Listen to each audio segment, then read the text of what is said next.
Muy buenos días. El último tópico que vamos a tocar en el curso de matemática financiera es la evaluación económica de alternativas de inversión.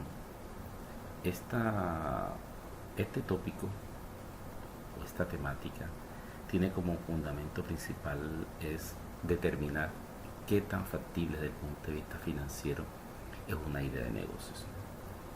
Para tal fin, vamos a mirar algunos conceptos que son muy, pero muy fundamentales a la hora de tratar de darle solución a cómo son las posibilidades que uno tiene para evaluar un proyecto. La primera es lo que es el concepto de inversión. Inversión es lo que una persona o una empresa o un país hace para o coloca un dinero para que este dinero dé solución a algún tipo de situaciones de la vida cotidiana y genere alguna rentabilidad o algún beneficio social que mejore la calidad de los habitantes.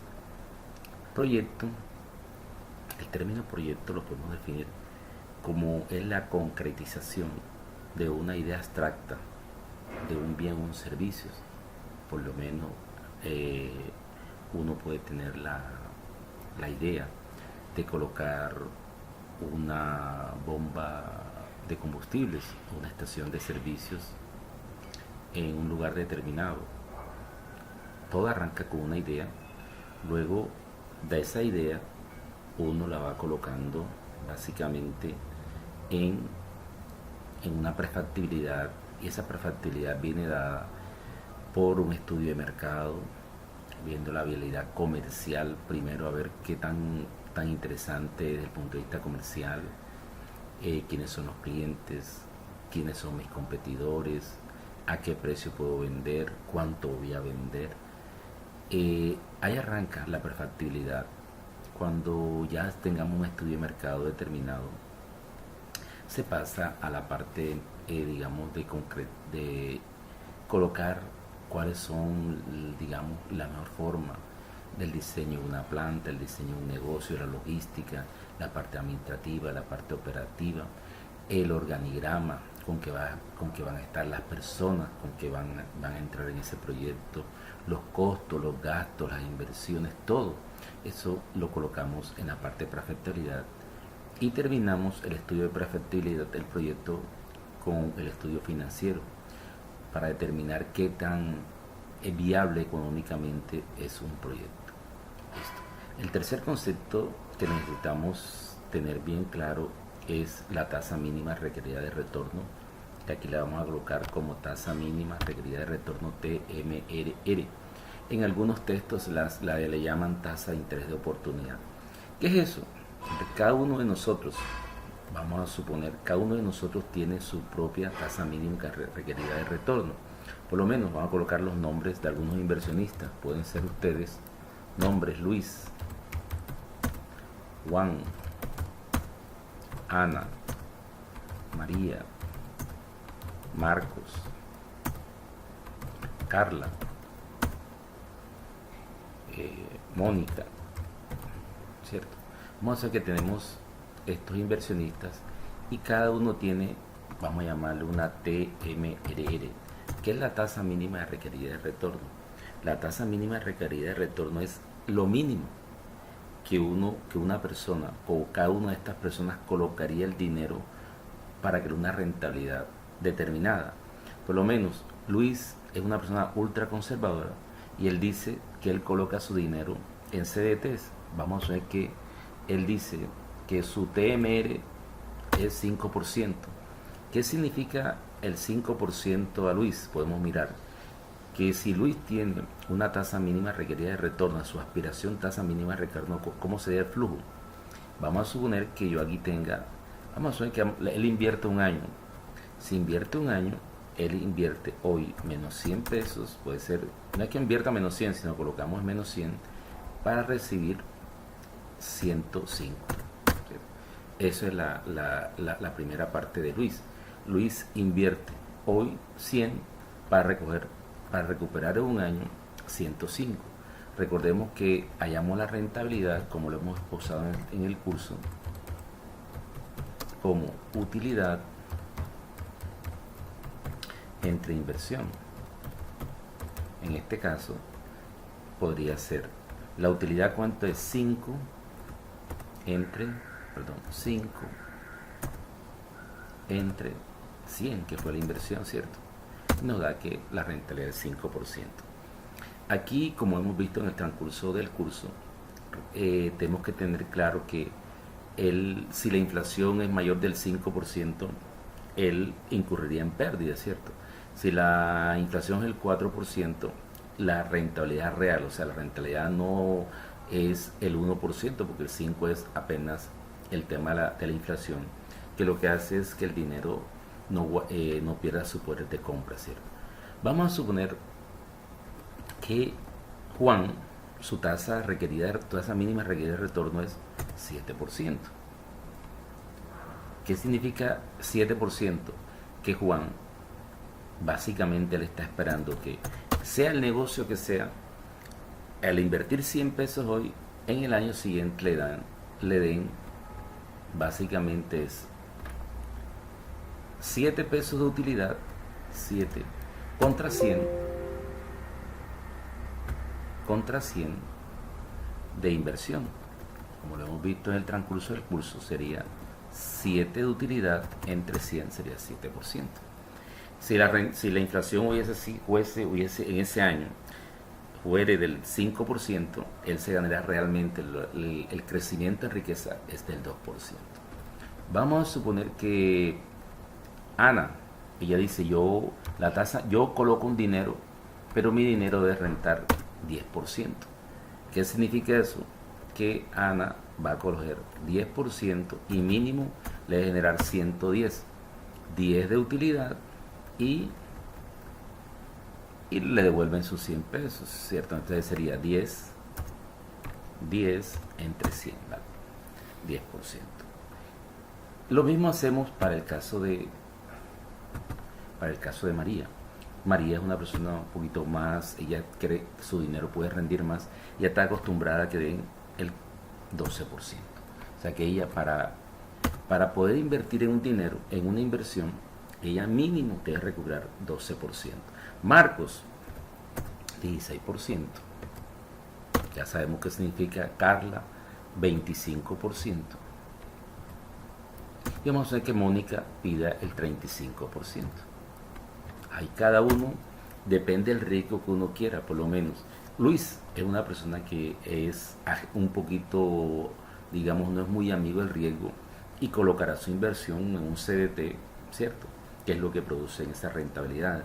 Juan de pronto un poquito más agresivo y lo coloca en un fondo mutuo de inversiones. Ya Ana lo colocará al 10, Marcos al 16, Carla al 25, etcétera, ¿cierto? Cuando uno básicamente en un negocio lo que dice, yo tengo esta tasa mínima requerida de retorno, y esa tasa mínima requerida de retorno básicamente es lo que yo espero, lo mínimo que yo espero para que yo colocar un dinero en una determinada inversión, ¿cierto? Entonces, lo mínimo que Luis aspira es que su dinero, el negocio que yo le presente, el negocio que evalúe, debe rentar mínimo el 5% más. Si renta el 5% menos, él automáticamente desecha Luis desecha esa inversión. ¿Por qué? Porque el mínimo, lo que es requerido para él es el 5%. En el caso de María, María, para poder invertir el dinero en cualquier otro proyecto, cualquier otra idea de inversión, esa inversión debe generarle mínimo el 12% efectivo anual, porque si no, ella mejor se queda con su inversión tradicional. Y si el proyecto de tal manera genera, o por lo menos renta el 11%, ella debe desechar esa idea de negocios. ¿Por qué? Porque no le renta lo mínimo que ella está buscando, ¿cierto? Bien. Vamos a suponer que estos son los inversionistas. Estos son los inversionistas. Estamos en una rueda de negocios. Yo les presento a ustedes voy a presentarle a ustedes un proyecto, ¿cierto? Y aquí ustedes tienen los posibles inversionistas, que están dispuestos a abrir un negocio, ¿cierto? Entonces, alguien les trae un negocio que dice, vamos a colocar una máquina de X. Esa máquina X tiene una inversión, hay que hacer una inversión de 1000. Esa inversión, 1000 puede ser 1000 millones de pesos, 1000 millones de dólares, etcétera, ¿cierto? Vamos a trabajar con números pequeños para poder entender. 1000 millones de pesos, 1000 millones de dólares, como quieran, ¿cierto? Resulta que digamos, la máquina, cuando uno la instala, va a producir un bien, ¿cierto? Vamos a hacer que va a producir pizzas congeladas, ¿cierto? Entonces, se hace una estimación el flujo de caja que genera, no la utilidad, porque la utilidad es un término contable, el flujo de caja libre. Por ejemplo, dice la venta, vamos a mirar el concepto ventas, vamos a decir que en el año 1, año 2, año 3, año 4 y año 5. Vamos a ver que la máquina, todo proyecto tiene que tener un horizonte, no hay cosas infinitas, ¿cierto? Vamos a suponer que la obtengamos a 5 años, ¿cierto? Y las ventas, vamos a asumir que las ventas en el año, en pesos, no en cantidades, hubiera generado 250. Vamos a colocar que los costos hubiesen sido de 100. Y esto me da la utilidad bruta, es que esto da 150 menos los gastos generales,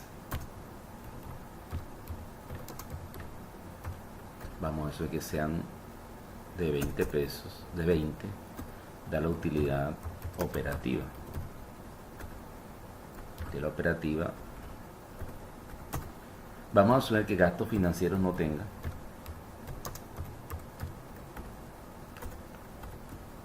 Y hacemos la utilidad de impuestos, nos da la utilidad antes de impuestos, UAI.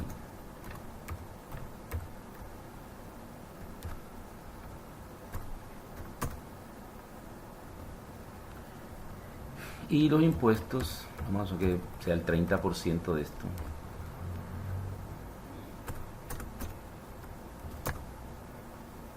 Y me da la utilidad neta.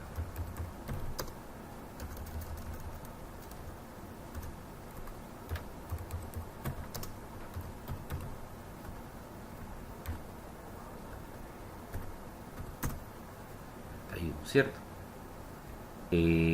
Vamos a poner que las ventas sean un poquito mayores. Vamos a colocar las ventas son 400, ¿cierto? Y vamos a darle 600, ¿cierto? Eso es la utilidad neta del proyecto.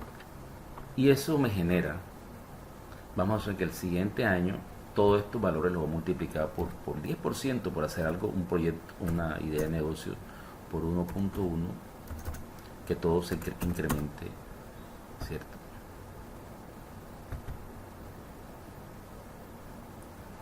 Y así también lo hacemos para los siguientes años, ¿cierto?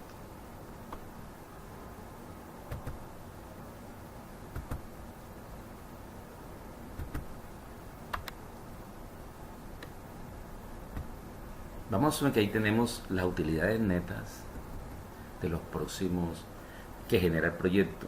Y todavía esto no compete este curso, eso lo van a aprender en su curso de análisis financiero. Esto lo llevamos a flujos de caja.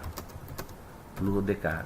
Vamos a asumir que para hacer una aproximación, la diferencia entre utilidad neta y flujo de caja es que la utilidad neta es un concepto contable totalmente, pero el flujo de caja es realmente lo que le tiene la empresa a poder pagarle a los propietarios, para los proveedores, a todo, ¿cierto? Entonces, vamos a hacer que el flujo de caja, por decir algo, es el 90% del es el 90% de la utilidad neta.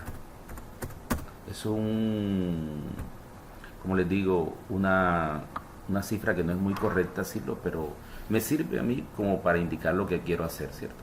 Entonces la utilidad neta, ustedes en el próximo semestre, cuando cuando vayan a ver análisis financiero, van a entender más este concepto que trato de explicarlo aquí, pero yo no puedo hacer proyecciones ni tomar decisiones sobre utilidad neta, porque la utilidad neta es un concepto totalmente contable, y eso hay que llevarlo a flujos de caja, que son lo que realmente ustedes van a entender allá en su momento, que son los flujos que genera el proyecto, los que le devuelve el proyecto a los inversionistas, no a la utilidad neta. Eso en su momento lo entenderán. Entonces créanme por el momento que el proyecto genera para el primer año 302 millones, 302 pesos, en el otro 322, 365, 402 y 447, ¿cierto? O sea, tenemos un proyecto, vamos a expresarlo en los diagramas que estamos acostumbrados, en el momento 0, en el momento 1, 2, 3, 4 y 5. Es un proyecto en el cual hay que invertir 1.000 pesos, 1.000 millones, de que como quieran, y básicamente tenemos flujos positivos, ¿cierto? Flujos positivos lo tenemos acá, ¿vale? Dense cuenta que ahí está el diagrama del proyecto, ya eso lo saben manejar ustedes.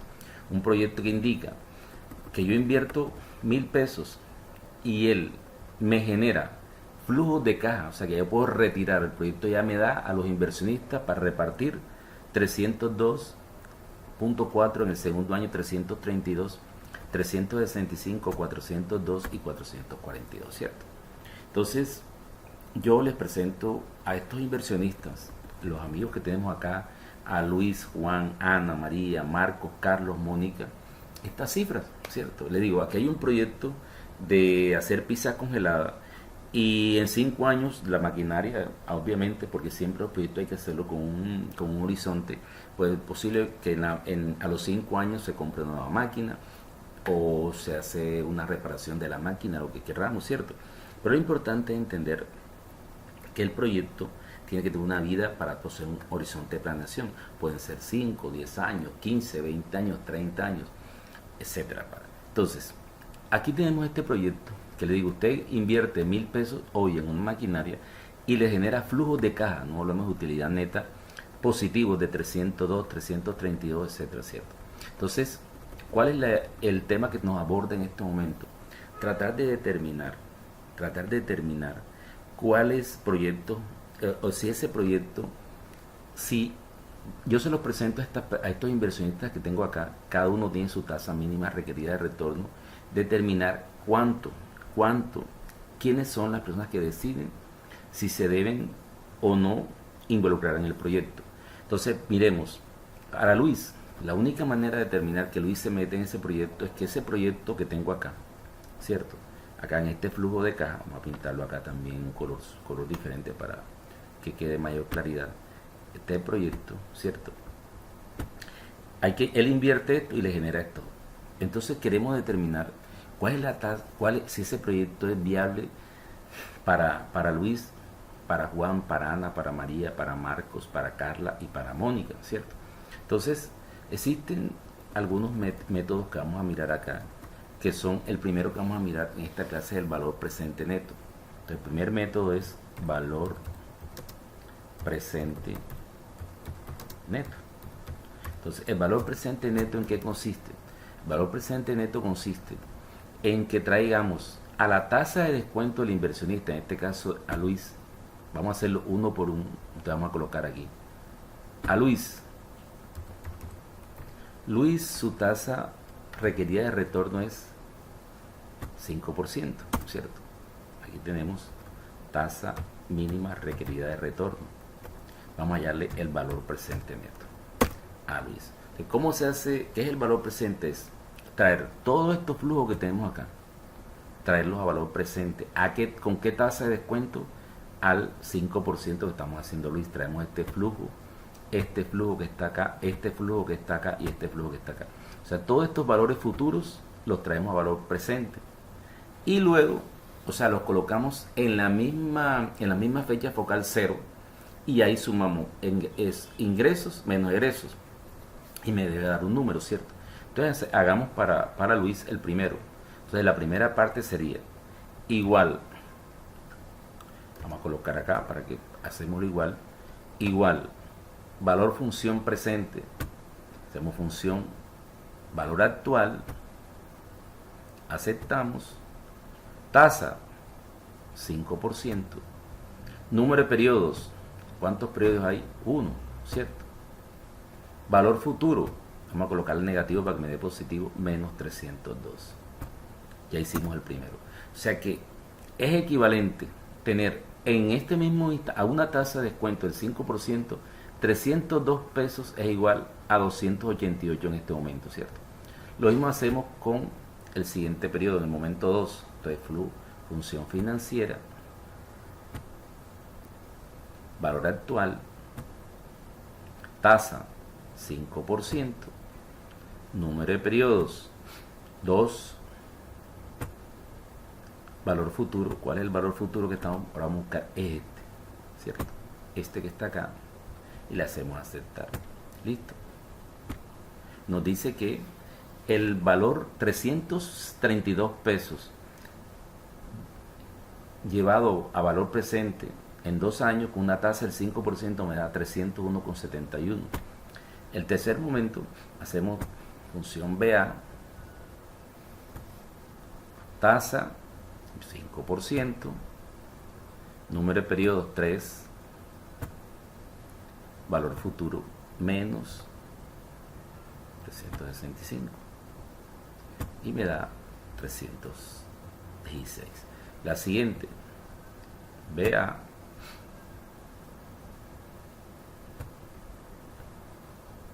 tasa 5%, número de periodos 4, valor futuro menos 402 y me dice que ese valor 402 en 4 años es equivalente a 331 en el año 0 con una tasa de descuento del 5%. Y por último, el último periodo también lo hacemos el último flujo de caja, BA, tasa 5%, número de periodos 5, que son los periodos, valor futuro menos 442. Vamos a aceptar, ¿cierto? Vamos a hallar la sumatoria,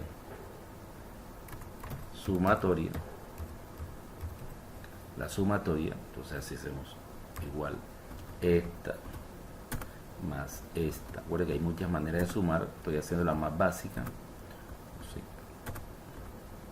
¿Cierto? ¿Y qué decimos?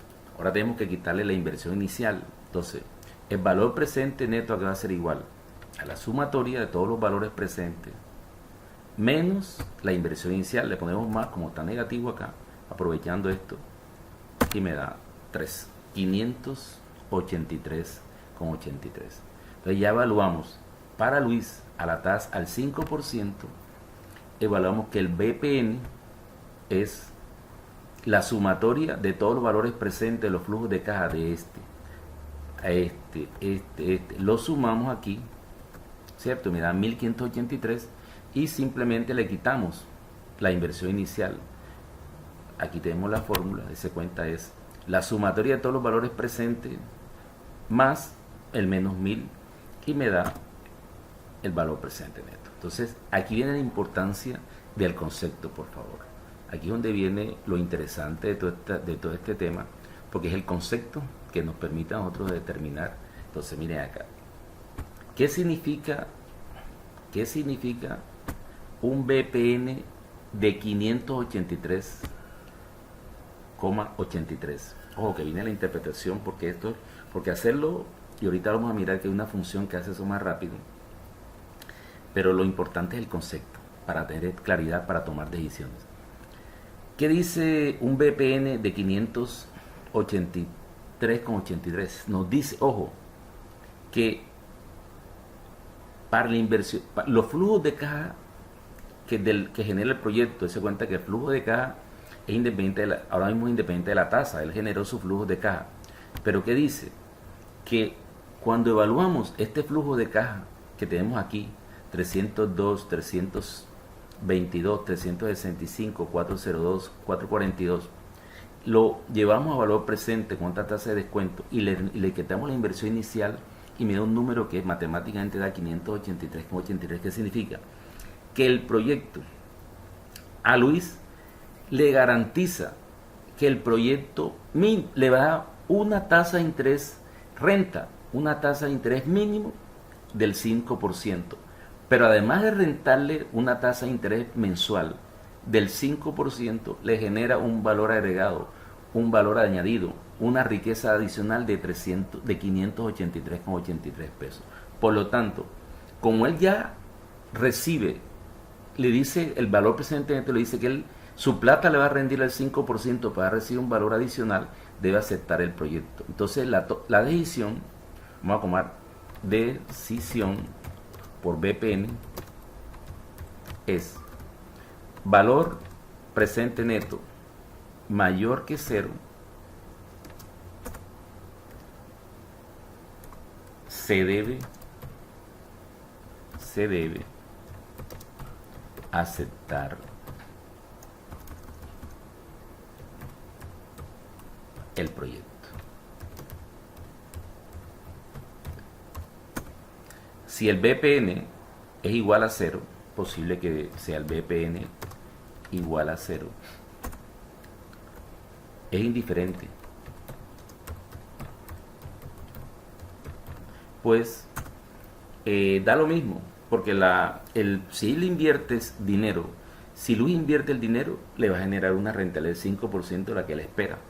Pero si el BPN, valor presente neto, es menor que 0, ¿qué significa? Lo desecha. Se debe. ¿Por qué? Porque se debe desechar el proyecto. Se debe desechar el proyecto. ¿Por qué? Porque cuando un valor presente neto da menor que 0, ni siquiera, en este caso el inversionista Luis, ni siquiera alcanzaría a que el proyecto le generara una rentabilidad del 5%, sino por debajo, por lo tanto, de desecharlo. Esta es la regla de decisión por valor presente neto. Entonces, vamos a evaluar el mismo proyecto vamos a hacerlo para cada uno de ellos, ¿cierto? Luis, aquí tenemos a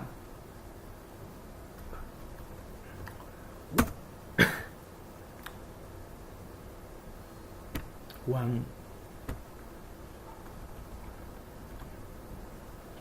Para Juan,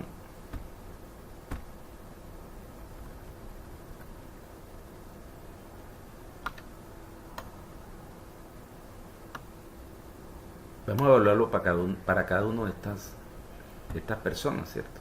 De estos inversionistas más bien.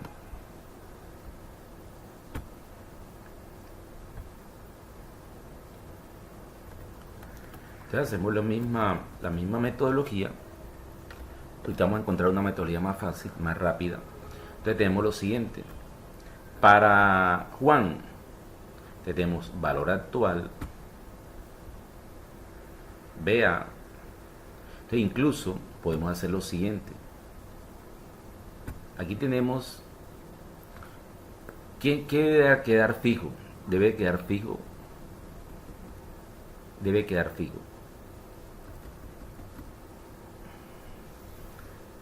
El número de periodos, te le damos F4 y debe quedar fijo el flujo de caja.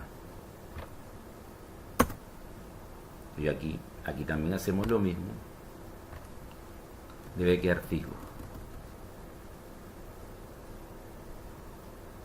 el periodo, número de periodos y el flujo de caja. Acá también debe quedar fijo el periodo y el flujo de caja. Que vamos a arrastrar, como ya nosotros sabemos bastante Excel,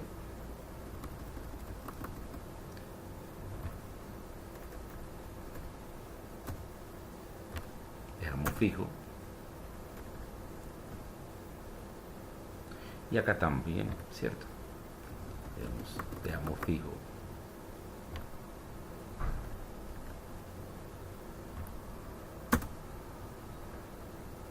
Y en la sumatoria también hacemos la suma y dejamos fijo la inversión. Entonces nosotros aquí tenemos lo siguiente, podemos hacer, vamos a ver si me puede servir así, copia hacia abajo.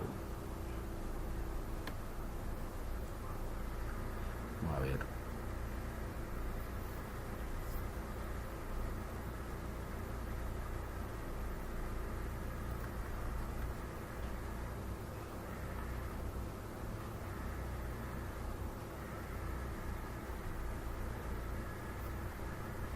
Y 29.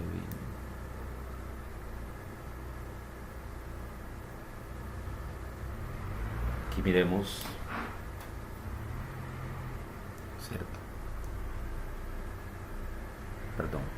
Ahora aquí, ¿qué hicimos acá? Este valor y lo dejamos fijo. Dejamos fijo el menos 1000 F4. Y acá arrastramos. Entonces nos damos cuenta que aquí están los diferentes valores, ¿cierto? Vamos a colocar una nueva tasa. Vamos a ver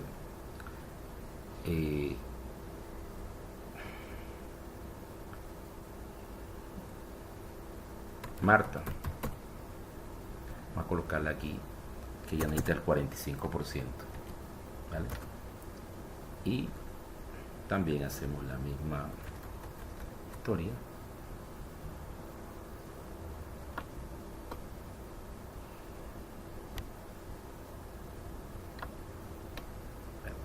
Se cuenta, aquí está el valor presente neto de cada una de estas personas, ¿cierto? Como lo hemos visto, una por una, si lo puedo hacer una por una, pero ya yo sé, yo nada más hago la primera, dejo fijo, ¿qué dejo fijo? Los flujos de caja y los meses, y varío la tasa, por eso me sale más rápido, ¿cierto? Entonces, ¿quiénes deben aceptar el proyecto? Este proyecto, ¿quién lo deben aceptar? Lo debe aceptar Luis, Juan, Ana, María, Marco, Carla, Mónica, y Marta lo debe sellar. ¿Por qué? Porque un valor presente negativo menor que cero, ¿cierto? Entonces, si lo podemos mirar de manera gráfica, ¿cierto? Aquí vamos a hacer esto. Vamos a colocar, vamos a hacer esto. Vamos de manera gráfica. Entonces, de manera gráfica es más fácil mirarlo. Vamos a gráfico recomendado. Tenemos esto. Entonces podemos mirar esto, dése cuenta que, entonces, ¿qué se puede decir acá? Que toda persona, todo proyectista o todo dueño de dinero cuya tasa mínima requerida de retorno, la TMR, esté mayor que 0 y menor que 30 y algo acá, debe seleccionar el proyecto. ¿Por qué? 36, 37, eso lo definimos más tarde, debe aceptar el proyecto. ¿Por qué? Porque su VPN es mayor que 0. Vamos a mirar cómo será la regla de edición. La regla de edición sería todo proyecto, pero todo inversionista cuya tasa mínima requerida de retorno sea mayor que 0, porque no hay tasa de interés negativa, mayor que 0, y esté entre mayor igual que 0, mayor que 0 y menor igual que este punto, debe seleccionar el proyecto. ¿Por qué? Porque tenemos siempre VPN positivo. Vamos a subir el 20%. El 20% tenemos un VPN positivo aquí como de 250, ¿cierto? Entonces, ese es el tema del valor presente neto. Hay otra manera más fácil de hacer el VPN, ¿cierto? Vamos a borrar esto para que vean ustedes que es más sencillo. Vamos a buscar otra manera de hacerlo más rápido. Vamos a borrar todo esto.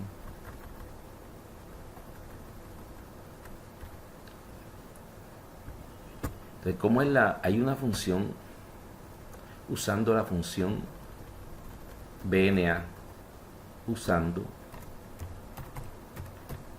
la función BNA. Entonces vamos a hacerlo de esa forma. Vamos a buscar la función BNA. Entonces aquí vamos a colocar la función, insertamos la función financiera,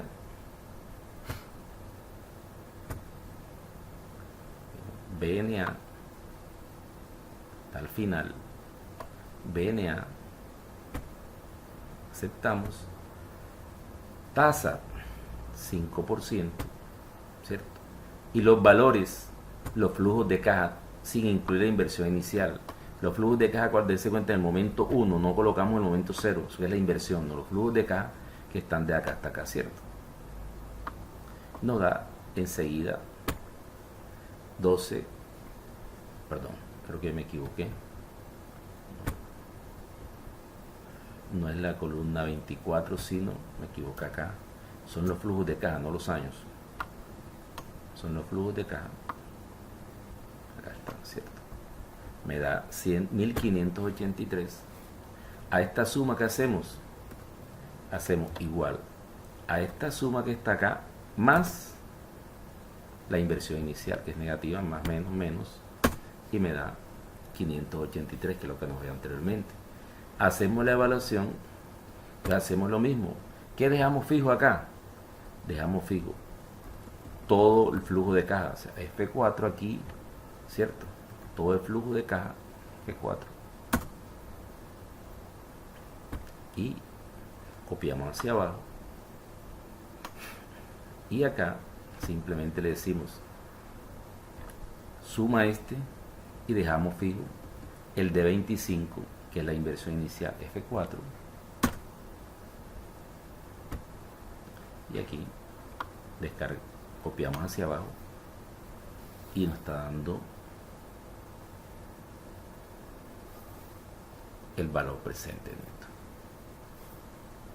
De pronto en el ejercicio anterior de pronto cometí algún error, pero en el curso vamos a usar la función BNA porque es más fácil, porque en vez de estar trayendo cada uno de estos valores a valor presente, ¿cierto? A valor presente, lo mejor usamos la función BNA, es más fácil, ¿cierto? Simplemente, luego la voy a explicar nuevamente, tasa 5% y el valor de dónde, desde el flujo 1 hasta el flujo 5, el flujo de caja, ¿cierto? Nos da un resultado de 1583. ¿Cómo hacemos valor presente neto? Es esta suma de todos estos flujos de caja a valor presente y le sumamos o le restamos esta inversión más menos este y nos da, ¿cierto? Y dése cuenta que nos dice, y esta es más certeza porque de pronto en la otra me equivoqué, porque en el curso lo vamos a hacer de esta forma, es todo este valor que está acá. O sea, ¿qué significa eso? Que Luis debe aceptar el proyecto, Ana debe aceptar el proyecto, Juan, Ana, María, Marcos, Carla, Mónica y Marta deben desechar el proyecto, que da un valor presente negativo, ¿de acuerdo? Entonces, nuevamente, ¿qué le decimos aquí? ¿Cómo analizamos? Vamos a analizar Ana. Vamos a colocarla aquí. Perdón, que me colocar un color diferente. Ana, ¿qué significa un BPN de 374,55? Significa que el proyecto, además de generarle a Ana una tasa efectiva del 10%, adicionalmente le está dando en el momento cero, en el momento actual, 374,55. O sea, le está generando más riqueza por ese valor. Por lo tanto, Ana debe aceptar el proyecto.